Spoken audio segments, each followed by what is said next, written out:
Okay. Part two. We're looking right here.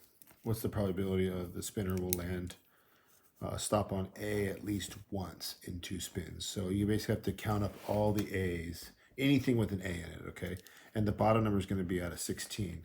So 1, 2, 3, 4, 5, 6, 7, 8, 9, 10, 11, 12. 12 different times it's going to hit A at least once. And then you can divide that in your calculator. 12 divided by 16 in your calculator, okay? And I believe that's going to be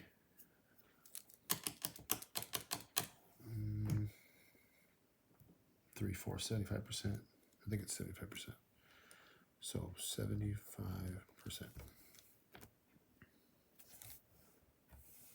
All right. Next one, number 8. It says use this and then graph this and see if this is a solution. We can just plug in and find out. Okay, we've been doing this. So this is my y, this is my x. You put your -3 here, put your x right here. -2 and -1 makes -3, and then you have this statement -3 equals -3. That's a true statement, which means yes, it is a solution. It's on that line.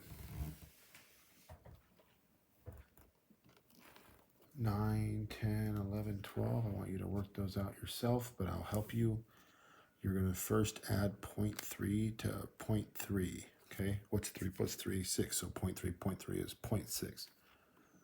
So you have 0.3m equals 0.6, and you're going to divide both sides by 0.3. Okay, so I want you to do that in your calculator, this part that I'm circling. This one over here, I'll do for you. This is -1/2 on both sides. We can't begin to solve this until these bottom numbers are the same. So I'm going to turn this into times 2 times 2. So this is going to be 4/6 instead of 2/3. And this is going to be times 3 times 3. So -3/6. So 4/3 minus 4/6 minus 3/6 is 1/6. Okay. So I'm going to write some more. I have some more room over here. So 2/3 x equals 1/6. This is a 2. 2/3 x equals 1/6. Then I'm going to multiply by the reciprocal. And that's going to be 2. So the answer is 1/4. Okay. So for this answer on number 11, you can write down 1/4. Okay. Number 10. First, you want to add these together. 4x plus 7x is 11x equals 99. Then divide 99. Then divide by 11 on both sides. Please do that. -2 and -5 is -7. P equals 7. You're going to divide everything by -7. So do this part right here in your calculator, and that'll be what P equals. Okay.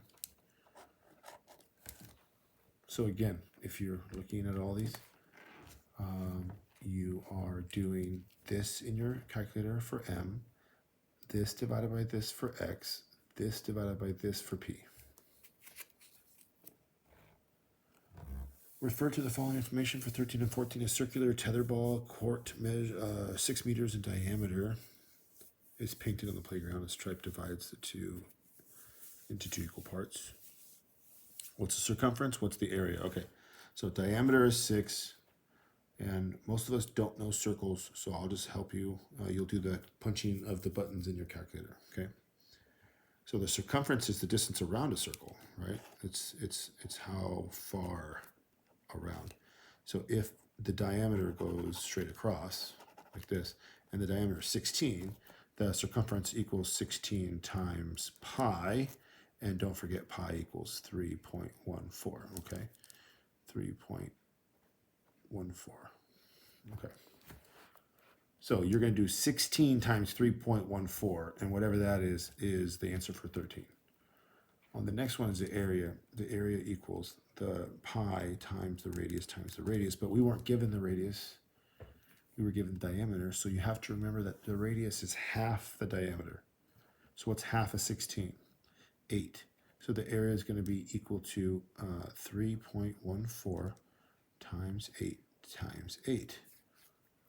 And this answer is going to be meters squared for your units, whereas this answer is just going to be in meters. So don't forget that. Circumference equals something meters and area equals something meters squared. Next page, pause it if you need. Feel free to pause as much as you need. Collect like terms. X times x is x squared. X times 2 is 2x. 2 times x is 2x, and 2 times 2 is 4. The middle terms right here, 2x plus 2x, make 4x, and your answer is x squared plus 4x plus 4. That's your answer.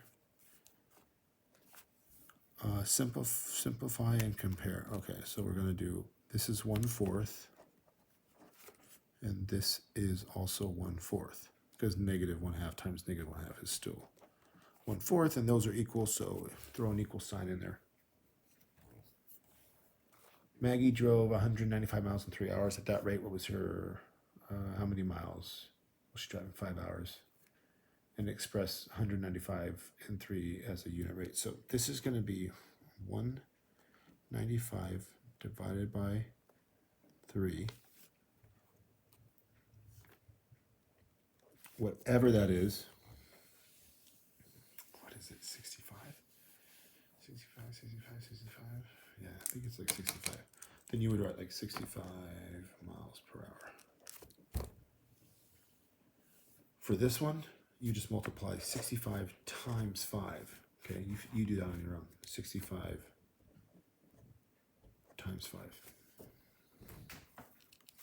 A mile is 5,280 feet. Use the unit multiplier to do 5,280 feet to yards. Well, how many feet are in a yard? We've talked about that. 5,280 feet. There's 3 feet in 1 yard. So that right there, the middle part, that's your unit multiplier. And then we're going to have an answer. So you need to do this. This value divided by 3, and it's going to equal our value in yards. And I think it's 1,760, but that's just from memory, and I don't know. 3 goes into 5. 1 time with 2 left over. 3 goes into 22. 7 times with 1 left over. 3 goes into 18. 6 times. Yeah, my answer is correct. 1,760. Okay. 19 and 20. Diego is building an architectural rendering of a house. For a portion of the roof, Diego cuts and folds is a net pattern for a triangular prism. The base of the prism is an isosceles triangle. The triangle has a base of 24 inches and a height of 5 inches. The distance between the triangular bases is 20 inches. Make an isometric sketch of the folded prism. Make a sketch of the net prism. I don't think so. Nice try, buddy. That's funny. We're not doing that. Shout out to anybody who knows what the heck they're talking about. It would take longer for me to talk to you about this than I want to spend on it. So, no worries. We get down to 21. And 21 is something that, I've taught you already this year. So, we got letters on the top. I'm going to expand it so it's easy. You have some people that are new in their rooms, so let's just make sure everyone knows. When it says b to the 3rd power, it really means b times b times b. And when it says r to the 4th power, it means r times r times r times r. All that over, we have 1m, 3 b's, and 2 r's. And the rules are this. Whatever you have, and you can write this down while I'm talking, but whatever you have on top and on bottom, it can cancel each other out. So each b goes bye-bye, and 2 of the r's go bye-bye. So what do you have left? On top, you have r times r, and on bottom, you have m. So now we bring it back to something that looks like the original. So r times r is r squared, and m is just all alone. Some people put a 1 here because there's one of them, but you don't have to. Next. The square root of 4/9. So you have to square everything inside. Square root of 4 is 2, and the square root of 9 is 3. So the square root of 4/9 is 2/3. And then this one, the square root of 4 is 2, and the square root of 9 is 3. So what do you think? They're equal, huh? Which really is a point to prove that when you see something square root over everything, it's the same as if it was over each thing. So it's the same. Express 11/12 as a decimal percent. Just put this in your calculator as 11 divided by 12. And it's going to get you a decimal. I don't know what that decimal is, okay? Whatever decimal you get, I want you to multiply it by 100. And that's, so we have our decimal, and then we have our percent over here. So this is a formula, this is for you, okay? So we'll do 11 divided by 12, get the decimal, times it by 100, and write the percent. All right. The fare charged for a taxi ride, the fare charge for a taxi ride was $1.50 plus 40 cents for each 1/5 of a mile. 40 cents for 1/5. What term best describes the relationship between the distance traveled and the fare charge?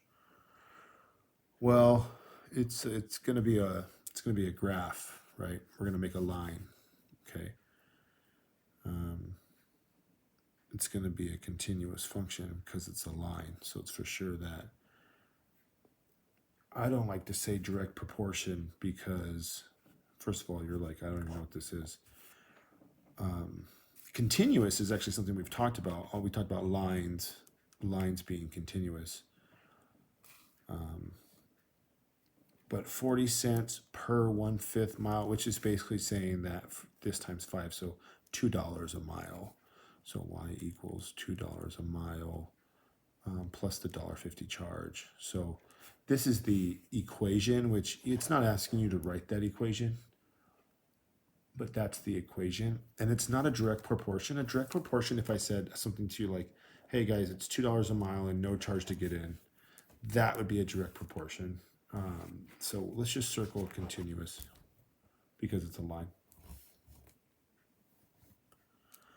The spinner is spun twice. What's the sample space? All right, we just did a really long sample space one. You know what I'd like you to do? I'd like you to try this sample space on your own, okay? We just did a really long one. You know where it lands on this and then it lands on this, right? What are the total options, right? And I did it, that one's way harder. So see if you can try this sample space on your own. So it goes A, and then A, B, and then A, C. That's the first 3. And then do it again. B, right? So it should have 9 total, okay? When you're done, 9 combinations. And then it says, what's the probability the spinner will stop on A? So you'll look at all your 9 and see how many out of 9 have A in it. And it's probably, yeah, you'll have to look. It's hard for me to say. I want to say a third of them will have A in it, but could be more. What's the probability the spinner does not stop on A in 2 spins? Well, that would only be like the BB and the BC and the CB and the CC. So it's probably like 4 out of 9 or something, right? So look at your data. When you have your sample space, these 2 questions are easy because you're just looking at your data. So write out your sample space. And if you're still like, what's the sample space? Rewind the video and listen to me do this problem. That's the sample space for that, right? We're talking about 2 spins, right? So let's see if you can do that. And pause it here if you're trying that one. And then this one is me evaluating. A is 3, B is 4, C is 1. So -4 plus the square root of 4 squared minus 4 times 3 times 1. And then we'll just solve that. Got to do the inside first. So this is 16. This is 12. Because 4 times 3 is 12. And then times 1 is still 12. And then the negative is still there. So now I need to do 16 minus 12, which is 4. And then now I need to square root 4. But here's the thing. Okay, I taught you this, and this is really important. And now is where it starts to show up. What is the square root of 4? It's not just 2. 2 times 2 is 4. It's not just 2. It's plus and minus 2. Because negative 2 times negative 2 is also 4. So this is going to produce two different answers. Follow me on this. Negative 4 plus 2 is negative 2. And negative 4 minus 2 is negative 6. So it's going to produce two answers.